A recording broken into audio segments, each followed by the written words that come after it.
Hello lovely buddies, तो welcome back. ये स्टोमी की उर्दू हिंदी एक्सप्लेनेशन का 7th पार्ट है। रोशन एज यूजुअली ओवरनाइट काम कर रही होती है। फिर उसे होश स्टमक में दौड़ते चूहों की आवाज सुनकर आता है, जो कि इस बेचारी से रिक्वेस्ट कर रहे थे हमें भी खिला पिला दो कुछ। फिर अपनी चीजें क्लोज करके रखते हुए डोर पर नजर पड़ते ही सामने जियांगजी होता है, जो कि 10 मिनट से वहाँ पर खड़ा उसका वेट कर रहा होता है। उसके लिए खाना लेकर आया था कि उसे ऑलरेडी पता था वो भूखी होगी। वो खाना नहीं लेती है कि जाकर अपने एम्प्लॉइज को खिला दे। वैसे भी वो घर जा रही है। बाहर जाकर देखती है उसकी कार के टायर्स गायब थे, जिसे देखकर उसका दिमाग घूम जाता है। वही रोड पर खड़े होकर मुंह में जो गाली आ रही थी बके जा रही थी कि अगर वो चोर उसके सामने आया उसकी हड्डी पसली एक करके और खाल उतार कर हाथ में रख देगी। वो गालियां सुनकर हैरान खड़ा था। उसे मुंह खोल के अपनी तरफ देखते पाकर पूछती उसे क्या है अब, तो बोलता है कुछ नहीं, बस देख रहा था। पीएचडी कर रखी है इतनी अच्छी भाषा की, तभी तो फर से अंदर से निकल रहा था। उसको भी एक गाली देकर बोलती है तुझे और चाहिए क्या, तो बता जरा। पर भाई हाथ खड़े कर देता है कि अभी तक जो हवा में तीर फेंक रही थी वो भी तो उसी के लिए थे। पर बेचारा ये बोल नहीं सकता है, सिर्फ मन में ही सोच कर रह जाता है, बिकॉज वही तो इसकी कार का टायर चोर था। असल में इसके साथ घर जाने पर मान नहीं रही थी। उसके सिक्योरिटी पर्पज के लिए बाइक वाले एक्सीडेंट के बाद से वो इसे खुद ड्रॉप करने जाना चाहता था कि सीधी उंगली से निकला नहीं तो उसने भी उंगली टेढ़ी कर ली थी। अब उसके पास और कोई हल था नहीं तो आराम से उसके साथ वापस जा रही थी और टायर जियांगजी की कार के डिग्गी में होते हैं। मॉर्निंग में ऑफिस जाकर रोशन को पता चलता है स्टेडियम के एक्सीडेंट वाले बिल्डर और वांग चिंग ने मीडिया पे वर्कर की कंपनसेशन का जो ऐलान किया उसे अभी तक पूरा नहीं किया है। वो लोग समझ रहे हैं कि केस क्लोज हो चुका है, अब किसी को याद होगा नहीं तो वो गरीबों का हक खा लेंगे। रोशन सुनकर फौरन से इस केस के लिए वांग चिंग को इंटरव्यू के लिए कॉल करती है, मगर वो रिस्पॉन्स नहीं करता है, जिसे लेकर वो वांग चिंग के कान हाथ उल्टा करके पकड़ने का डिसाइड करती है, बिकॉज वही इस एक्सीडेंट का लीडर होता है।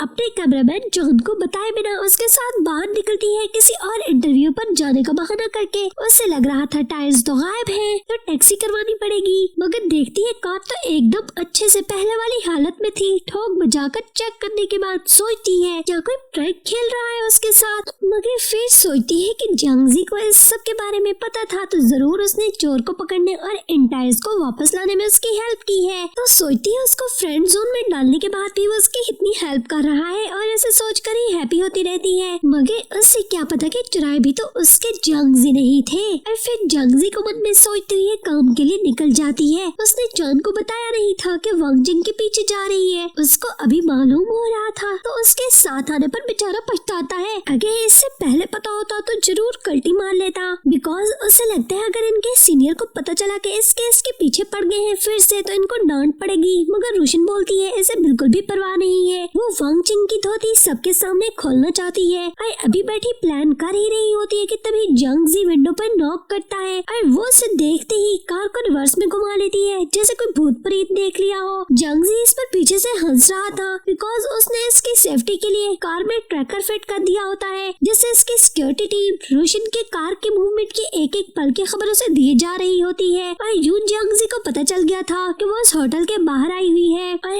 अब जियांगजी यहाँ पे क्यों होता है इस होटल में, इस बात का पता थोड़ा आगे जाकर चलेगा कि वो यहाँ पर किसकी सुरक्षा के लिए आया हुआ था। तो दोनों का चूहे बिल्ली का खेल स्टार्ट होने लगा था। वो रिवर्स मार कर दूर जाकर इस बागड़ बिल्ली जियांगजी से बचकर वांग चिंग तक पहुंचने के लिए प्लान सी पर काम करने का डिसाइड कर लेती है, बिकॉज उसके पहले 2 प्लान यानी कि ए बी तो फेल हो चुके थे। इधर जियांगजी को पता था कि जंगली बिल्ली आसानी से पीछे हटेगी नहीं, तो अपनी सिक्योरिटी टीम को रोशन को पकड़ने के लिए हाई अलर्ट कर देता है। उसे लगता है कि वो जरूर किसी और तरीके से दोबारा से अटैक करने वापस आएगी और अंदर जाने की कोशिश करेगी। तो होटल के कॉरिडोर में उससे मिलने के लिए वेट करने लगता है। वो देखना चाहता था कि अब की बार वो किस तरह का हुलिया बदल कर अंदर एंटर होने की कोशिश करती है। फिर एक बड़े बड़े बालों वाली गर्ल देखते पर्सन को रोशन समझकर फॉलो करता है। उससे लगता है कि वो उसे डॉज दे रही है, मगर दूसरी तरफ क्लीनिंग बॉय बने रोशन और जॉन एक साथ वांग चिंग के रूम में होते हैं। फिर जॉन का कार्ड अचानक से नीचे गिर जाता है। रोशन उसे उठाकर अपने पास रखने का बोलती है कि भांडा फोड़ना है क्या, मगर भांडा तो फूट चुका था। वांग चिंग ने इन दोनों को पकड़ लिया था कि वो लोग रिपोर्टर हैं और अब छुपने छुपाने का फायदा नहीं था, सो अपनी असल हालत में वापस पास आ जाते हैं। वांग जिन इंटरव्यू के लिए मान जाता है और इस समय इससे ज्यादा शरीफ इंसान और कोई देख नहीं रहा था। पहले थोड़ा नॉर्मल सा क्वेश्चन करने के बाद रोशन जब फिरकी घुमाती है कि कुछ लोग बोल रहे हैं उन्होंने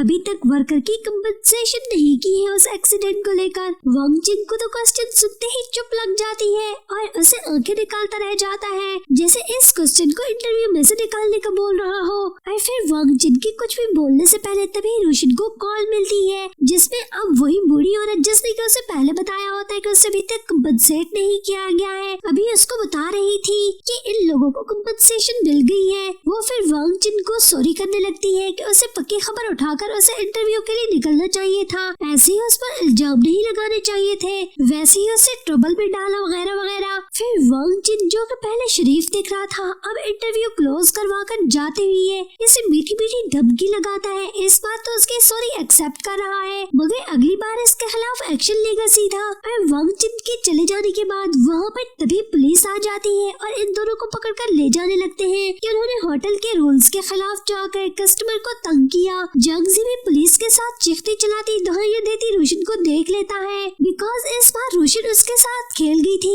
उसने जीखाई को गल बनाकर इसको डाई दे दिया था। जंगजी अभी उसको ट्रबल में देखकर उसके पीछे भागता रहता है। उधर वांग जिन पीछे से अपनी विक्ट्री को सेलिब्रेट कर रहा था कि मेरे से पंगा इस नाट चंगा। उसी ने अभी इंटरव्यू के दौरान कंपनसेशन वाली झूठी कॉल करवाई कि कंपनसेशन उन लोगों को मिल चुकी है और पुलिस को भी उसी ने बुला लिया था बिकॉज वो रोशन से तंग आ चुका था कि हर बार इसके मामले में टांग अड़ाने जो आ जाती है। वो बेचारा जिस केस को क्लोज करवाता था रोशन जाकर फिर से उनके गड़े मुंडे उखाड़ लाती थी। अब पूरी दुनिया को पता है कि कोई भी पॉलिटिशियन इनोसेंट तो हो नहीं सकता था। सो वांग जिन भी ऊपर से दिखता स्वामी और अंदर से पूरे का पूरा हरामी था, सभी काले धंधों का मास्टरमाइंड होता है। वही ऊपर से इनोसेंट बनकर लोगों को चकमा दिए जा रहा था। इधर वांग जिन को अभी जंगजी के वहाँ होने और रोशन के पीछे भागने वाली बात खटक रही थी बिकॉज वो उसे गॉड नहीं कर रहा था। इधर रोशन बोल बोल कर पुलिस वाले का सर खा रही थी कि वो लोग उसे कब छोड़ेंगे और इसके पास कार्ड है, वो लोग देख सकते हैं कि वो एक रिपोर्टर है, वहाँ पर सिर्फ इंटरव्यू के लिए गई थी, उसने किसी को कोई तंग नहीं किया और किसी को कोई बिजनेस वगैरह खराब नहीं किया है। और पुलिस वाले के कान पर तो जोक भी नहीं रिंग रही थी बिकॉज वांग जिन ने इन लोगों को कम से कम भी 4 to 5 आवर्स इसको पुलिस स्टेशन में रखने को बोल रखा था। फिर तभी जंगजी वहाँ आता है और इसको चीखते चिल्लाते पाकर बोलता है वो खुद ही आप बेल मुझे मार मुसीबत को गले लगाती है और अब अटैक कर रही है और उसे लगता है कि वो वांग जिन को बॉडीगार्ड है तो जरूर वो भी अभी यहाँ पर होगा। उसको बोलती है इसे वांग जिन से बात करनी है कि वो इन पुलिस वालों को बताए कि वो सिर्फ उसको वहाँ पर इंटरव्यू कर रही थी, उसने और किसी भी चीज को नहीं छेड़ा है। फिर वो उसे बताता है कि वो तो उसे प्रोटेक्ट ही नहीं कर रहा है। उसको अपने पास बुलाकर कान में बोलती है फिर तो जरूर पुलिस कमिश्नर के साथ है ना। वो इसको बोलता है वो तो जिसे प्रोटेक्ट कर रहा है इसे पुलिस स्टेशन में यहाँ पर पकड़ कर लाया गया है। तब उसे पता चलता है अच्छा ये तो इसी की बात कर रहा है मगर उसे किसने बोला है इसे प्रोटेक्ट करने के लिए। बताता है नाम पता तो मुझे मालूम नहीं है मगर उसे इसकी न्यूज कंपनी की तरफ से किसी ने ऑर्डर किया था और रोशन का नाम सुनकर इसने फौरन से खुद ही इसको बॉडीगार्ड करने का फैसला कर लिया था। तब समझ जाती है जरूर डिप्टी जनरल मैनेजर वांग ली और अंकल जंग ने इसको बोला होगा। अभी उसके हाथ पर चोट लगी हुई थी, दर्द होने पर बैंडेज करने लगता है। उसे फिंगर पर ब्लो करते देखकर इसमें खो जाती है। इस बेचारे के जज्बात हलचल मचा रहे थे उसे अपने इतने करीब देखकर मगर फिर जल्दी से खुद को कंट्रोल कर लेती है। क्या करने जा रही है, वो दोनों सिर्फ फ्रेंड है, इसका इससे कोई रिलेशनशिप नहीं है। इधर उसने भी उसे चुराने के लिए इसके फिंगर पर एक सड़ियल सी शक्ल बना दी होती है जिस पर उसके साथ अभी तक लड़ ही रही होती है कि तभी पुलिस वाला आकर इसे खोल देता है। तो पूछती है क्या वो फ्री है और आगे से पुलिस वाला बोलता है अगर यहाँ पर ज्यादा देर रहने का इरादा है तो हम रख लेते होते हैं फ्री में भी। फिर बाहर निकलते हैं तो डिप्टी जनरल मैनेजर इनको वहाँ पर मिल जाती है। तब रोशन को पता चलता है कि जंगजी और वांग ली एक दूसरे को पहले ही मिल चुके हैं। जंगजी बताता है उसने एक बार पहले वांग ली की जान बचाई थी मगर ये नहीं जानते थे कि वो सिक्योरिटी कंपनी को रद्द कर रहा है और वांग ली वी फोकस के डिप्टी जनरल मैनेजर है। अब वांग ली जंगजी को रोशन की हर बार केयर करने पर थैंक्स करने लगती है कि अब से इस जंगली बिल्ली को उसे ही प्रोटेक्ट करना है जब तक ये सेफ नहीं हो जाती है। फिर वांग ली के चले जाने के बाद जगजी की ड्यूटी तो थी इसे प्रोटेक्ट करना, तो इसके साथ साथ ऑफिस तक भी जाता है। और फिर वो जगजी से जान छुड़ाकर पिछले 2 घंटों से शिनजी के साथ रेस्ट रूम में खड़ी गप्पे हाँक के जा रही थी। आय उसे बताती रहती है कि वैसे तो जगजी हर जगह उसके साथ जा रहा है, मगर अब टॉयलेट में तो आने से रहा। दोनों से डिस्कस करके खूब मजाक बनाती रहती है। शिनजी जगजी के साथ थी, वो बोलती हुई इतना अच्छा तो है, देखो तुम्हें प्रोटेक्ट भी कर रहा है, तुम्हारा फ्रेंड हो गए, तो तुम उसे इतना तंग क्यों कर रही हो। तो शिनजी को बोल रही थी उसे ज्यादा देर तक बाहर खड़े रखकर बाकी गर्ल्स की नजरों में उसे परवट बनाना चाहती है, ताकि उसे गर्ल्स वॉशरूम के बाहर खड़े देखकर सभी लड़कियों से लड़कियों को छेड़ने वाला कोई परवट समझ गए उसको डांट डपट करे।